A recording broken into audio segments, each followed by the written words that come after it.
Say this affirmation with me. Then does not have to be now.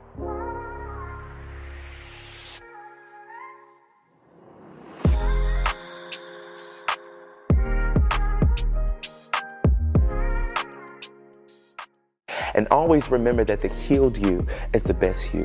And if you ain't healed, then you ain't at your best.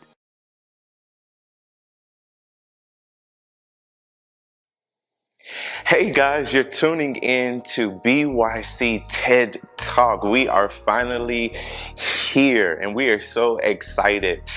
This month of February, we are kicking off our very first series. Our focus this month is, drumroll please, self-worth. That's right, y'all.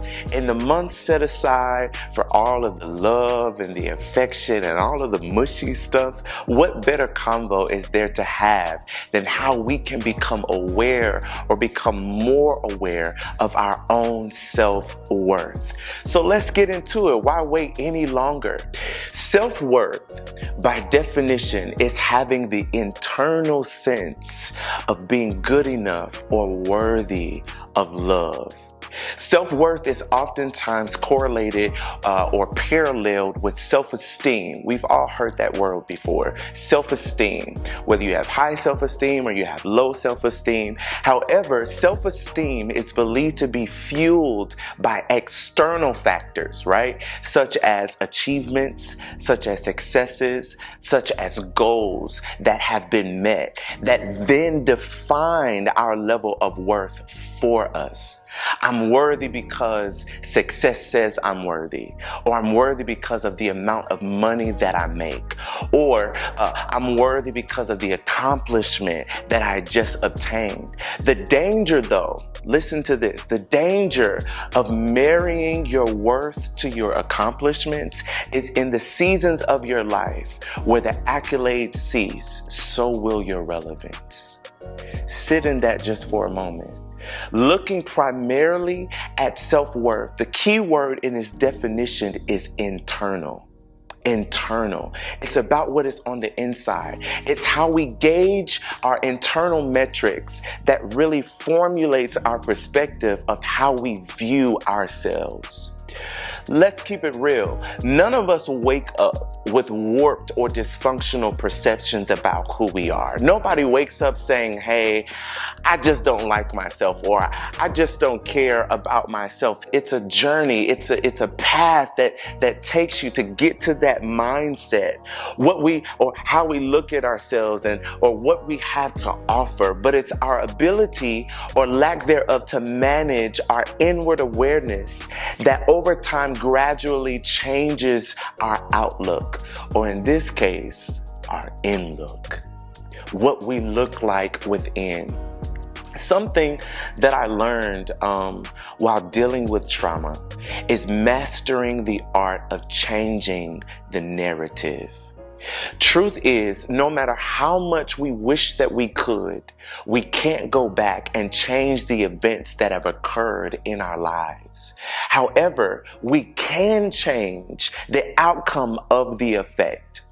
And it starts by acknowledging the cause and the effect, right? Say that. I'm going to acknowledge the cause and the effect.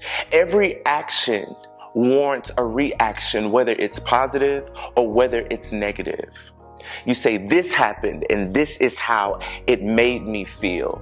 Even if you found yourself muzzled or silenced by trauma in any way, shape, form, or fashion, or you find yourself avoiding it altogether, understand that being unresponsive, disconnected, or detached is still a form of a response to because of. Ignoring the obvious is still a response.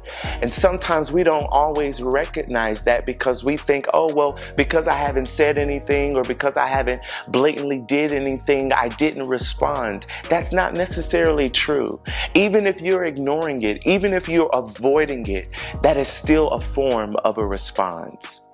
But after you have acknowledged the cause of your pain and your trauma, then you have the responsibility now to address the perception that's adopted as a byproduct of that pain and of that trauma.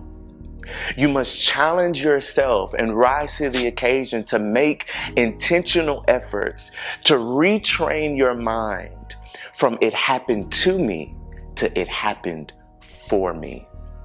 Now, I know that it may seem or even sound crazy at first, and don't you dare think that you're delusional for thinking this way.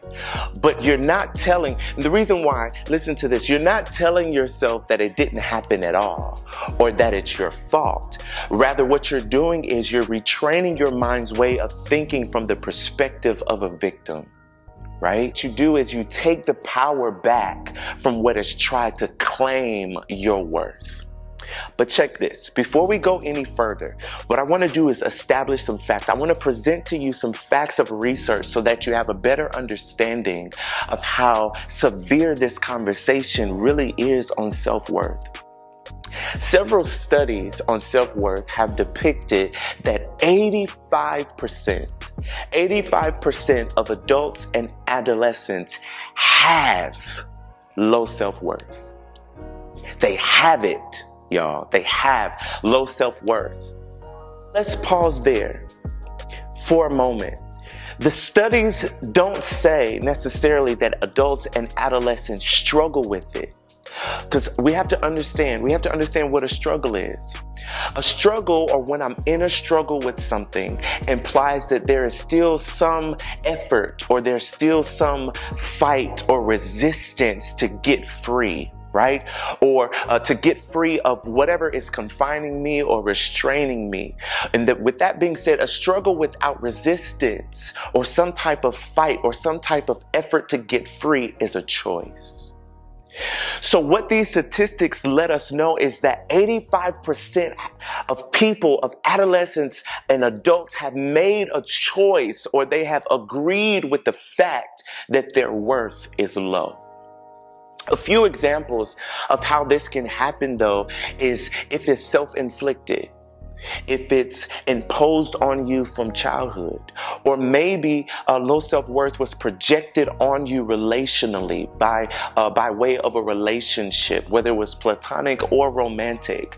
Remember that by definition, it's an internal sense. It's an internal feeling, an internal sensation, or an internal consciousness inside. This is why mental and emotional stewardship is so important. My ability to manage my inner happenings is what depicts whether I am emotionally intelligent or if there are areas of opportunity, right? There's a proverb that I like, and the proverb says, "For as a man thinketh in his heart, so is he."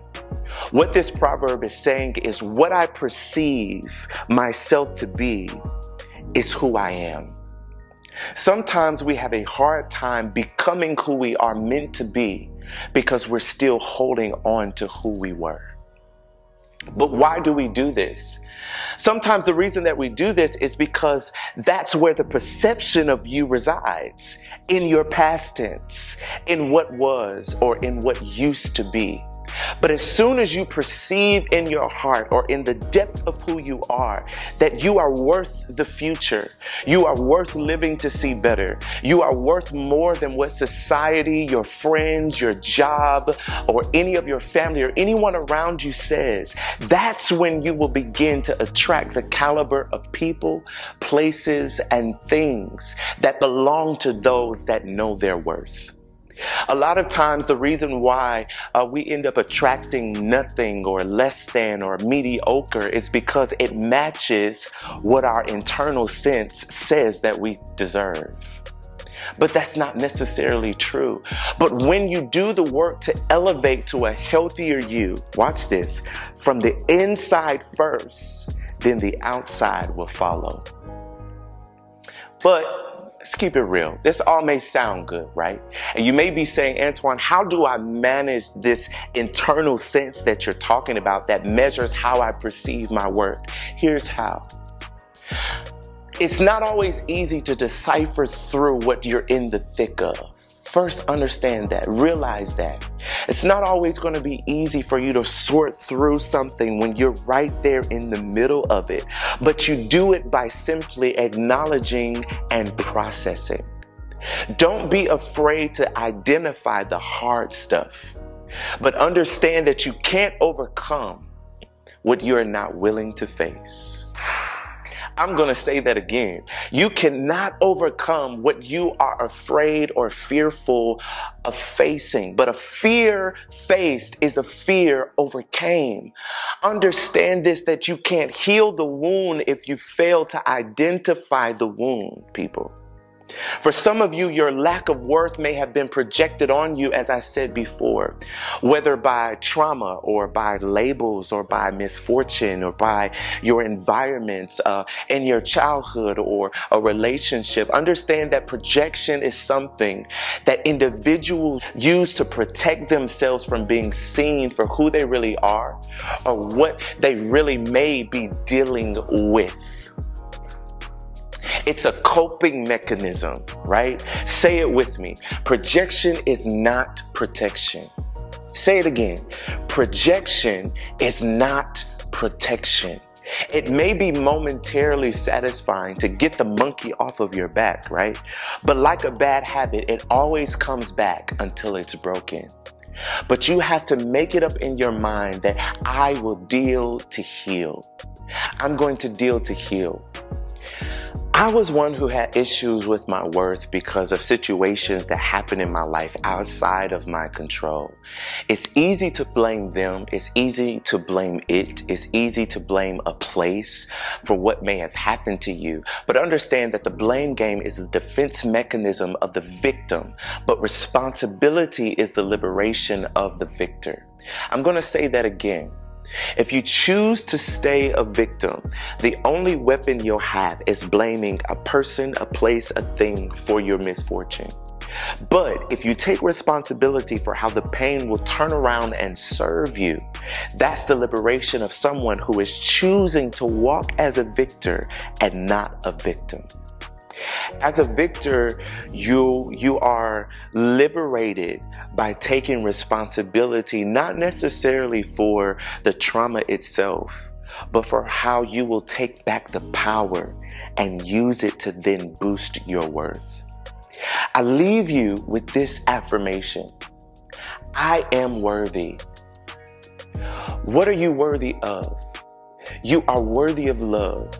You are worthy of the best. You are worthy to live again. You are worthy to try again. Whatever areas you have given up on yourself, you are worth the shot. And most of all, you are worth this journey to discover the better you.